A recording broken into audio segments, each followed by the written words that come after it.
How y'all doing out there? What's happening? The first video they gonna be about the old Uncle Tom tap dancing Chris Rock. And so he had some Netflix special, and he had fellow tap dancing Uncle Tom, Marie Cooneries, and Arsenio Hall, and JB Smooth. And I heard Kareem Abdul-Jabbar was there, and I'm not shocked or surprised. I mean, birds of a feather flock together. Cause let's just put it to you like this: all black people aren't monolithic, and all don't think the same.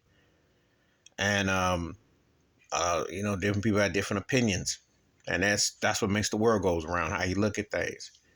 But Chris Rock is a self-hating piece of racist trash, and I said I don't condone black on black crime.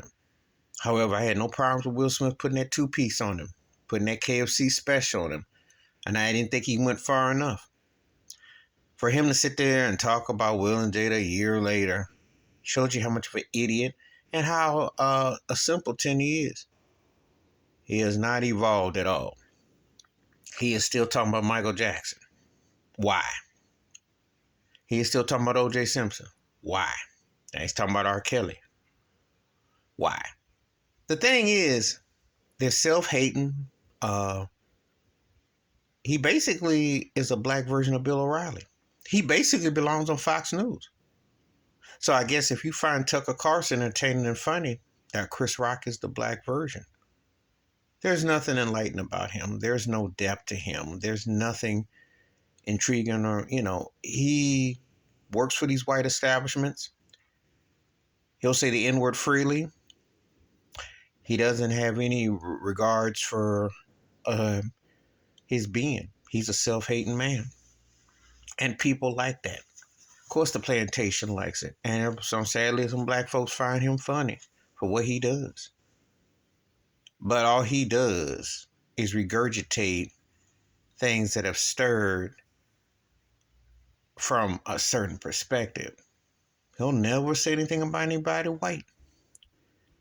Can't pay him $1. Can't pay him $1 million to say about Harvey Weinstein or talk about Trump or everything that's happened in the past few years. The important things to put into perspective, because there's no thinking with him. He's about as deep as that last segment of a Jerry Springer Deep Thought. It ain't that deep. But see, that's the kind of garbage and dump down that people have allowed. And the sad thing is, if Will Smith hadn't have put that two-piece on him, this turkey would probably be doing a parking lot at a dollar store lunch hour or something, because no one was checking for him. Not like that.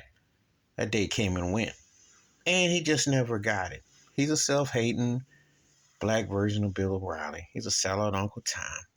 He taps and shuffles. He's basically in the Jason Whitlock, Terry Crews fan club. They always want up Candace Owens.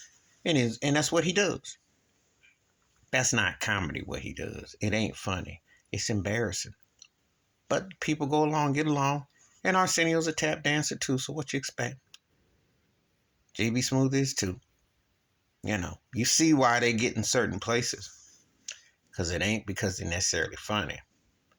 They just know how to shine and say, yes, a boss. That's how they get over. Please hit like, subscribe, welcome thoughts, comments, and I do respond. Thank you. Wash your hands, keep your mind clear. Watch out for another shit of it if you want to. And I'm not, I ain't going to talk about, I think Will Smith obviously had a better career, made mistakes, and what have you. And, Jada, you tell her how you think. But I will say this. You're going to defend your wife, your lady, etc., from someone saying something off the wall, especially when you knowingly, to say such a thing and to do what you do. But see, Chris Rock puts himself in those positions. He keeps going to the Hollywood plantation, known as the Oscars, and that minstrel show, and sits up there and wants to get that white applause and acceptance. They'd have it. But when you're willing to shuffle and buck, you do whatever it takes, because you'll keep regurgitating the same few subjects until someday they'll get tired of your shuffling act. I'm out.